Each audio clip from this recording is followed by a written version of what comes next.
उन विधानसभाओं में 50,000 से ज्यादा वोट काट दिया जाए एसआईआर के बहाने, जिनका नाम इधर उधर करके डिलीट कर दिया था जानबूझ करके, और जिसके कारण समाजवादी सरकार नहीं बन पाई 2022 में। हम लोगों ने आरोप लगाया था और एफिडेविट भी दिए थे इलेक्शन कमीशन में। नेताजी का जो सैफी में मेमोरियल बन रहा है, जब पूरा बन जाएगा तो उसका उसी दिन उद्घाटन करेंगे हम लोग। आज फिर मैं बात, आज उनके जन्मदिन पे जब हम सब समाजवादी लोग याद कर रहे हैं कि 22 नवंबर 2026 को नेताजी का मेमोरियल का हम लोग उद्घाटन करेंगे, उसी में कार्यक्रम हमारा बड़ा होगा। आज जब नेताजी को हम लोगों ने याद करते समय लॉ यूनिवर्सिटी जो नेताजी ने कभी बनाई थी, यूपी में इतनी प्रतिष्ठित लॉ को लेकर के यूनिवर्सिटी नहीं थी, जो राम मनोहर लोहिया लॉ यूनिवर्सिटी बनी है वो नेताजी की ही बनाई हुई है। आज उनके बच्चों को मैंने सम्मान किया, जो बच्चे टॉपर्स थे, जिन्हें गोल्ड मेडल मिला था या कोई और मेडल मिला था, उन बच्चों को भी आज के दिन सम्मान दिया, क्योंकि वो लॉ यूनिवर्सिटी नेताजी की बनवाई थी, वो टॉपर थे। उन्हें आईपैड दे करके हम लोगों ने सम्मान देने का काम किया। जब हम आप बात कर रहे हैं उससे पहले बच्चे मिल करके उनका सम्मान करके हमने उन्हें जाने दिया। आज जब हम लोग बैठे हैं तो सबसे महत्वपूर्ण जो जानकारी हम लोगों को मिल रही है, जब बातचीत कर रहे हैं कार्यकर्ताओं से, नेताओं से, और जो जानकारी दे रहे हैं, समय समय पे पार्टी कार्यालय को भी सूचित किया जा रहा है। अभी सुबह जब एक हमारे विधायक ने फोन किया, उन्होंने कहा कि जो बीएलओ हैं, जितना उन्हें सहयोग करना चाहिए वो सहयोग नहीं कर रहे हैं। एक जगह वो बैठ जाते हैं, उसके बाद वो उन्हें ढूंढिए आप लोग, तब मिलेंगे, नहीं मिलेंगे।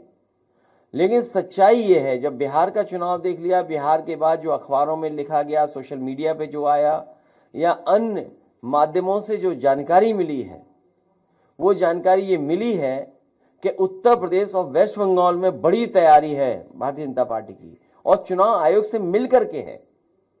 क्योंकि चुनाव आयोग की तरफ हम देखते हैं तो हमें उम्मीद है, करते हैं कि वो निष्पक्ष होगी, वो संस्था निष्पक्ष होगी, वो हमारी किसी भी शिकायत का निराकरण करेगी। लेकिन सुनने में आ रहा है कि 2024 की हार के बाद सबसे ज्यादा भारतीय जनता पार्टी और चुनाव आयोग फोकस कर रहा है वेस्ट बंगाल पर और उत्तर प्रदेश पर, अन्य स्टेटों पे भी जहां पर बीजेपी की सरकार नहीं है, उदाहरण के लिए तमिलनाडु, जहां चुनाव आने वाला है। लेकिन सबसे ज्यादा फोकस, सबसे ज्यादा टारगेट और टारगेटेड जो चीजें हो रही हैं वो उत्तर प्रदेश और वेस्ट बंगाल में हो रही हैं, जहां पर चुनाव आयोग से हमें उम्मीद थी। अगर आपको याद हो पत्रकार साथियों, कोई चीज ऐसी नहीं जो हम लोग कह रहे हो आउट ऑफ वे जाके कह रहे हो। जब बाई इलेक्शन हुआ तो हम लोगों ने चुनाव आयोग का रोल देखा है। बाई इलेक्शन उत्तर प्रदेश के जब हुए, रामपुर का पार्लियामेंट इलेक्शन हुआ, उस समय हम लोगों ने रोल इलेक्शन कमीशन का देखा है। तमाम शिकायतें की गई, लेकिन उन शिकायतों पर कोई कार्रवाई नहीं हुई।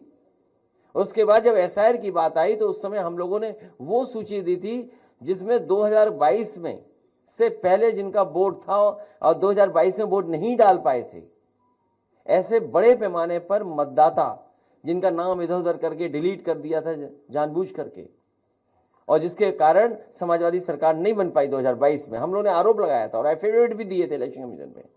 उस समय आपको याद होगा कई जिलाधिकारियों ने कुछ कुछ बातें कही, लेकिन जब पलट करके हम लोगों ने उनसे वो बातें तर्क रखे तो उनके पास भी कोई जवाब नहीं था। इसलिए जो तैयारी है, सबसे महत्वपूर्ण बात यह है कि भारतीय जनता पार्टी, उनकी सरकार, उनके अधिकारी और चुनाव आयोग मिलकर के ये तैयारी कर रहे हैं कि 2024 में जिन विधानसभाओं में समाजवादी पार्टी जीती है, इंडिया गठबंधन जीता है, उन विधानसभाओं में 50,000 से ज्यादा वोट काट दिया जाए एसआईआर के बहाने। यही यूपी में हो रहा है, यही वेस्ट बंगाल में तैयारी चल रही है। तो इसलिए हम लोग सावधान हैं।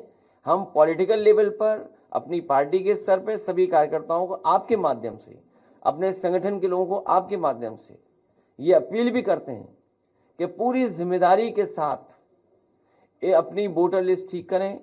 जो वोट है जो बनना चाहिए वो बनवाएं, बीएलओ से मिलकर के करें, और जहां कहीं नाकामी या जिस तरह की शिकायत मिले वो पार्टी कार्यालय तक जरूर पहुंचें।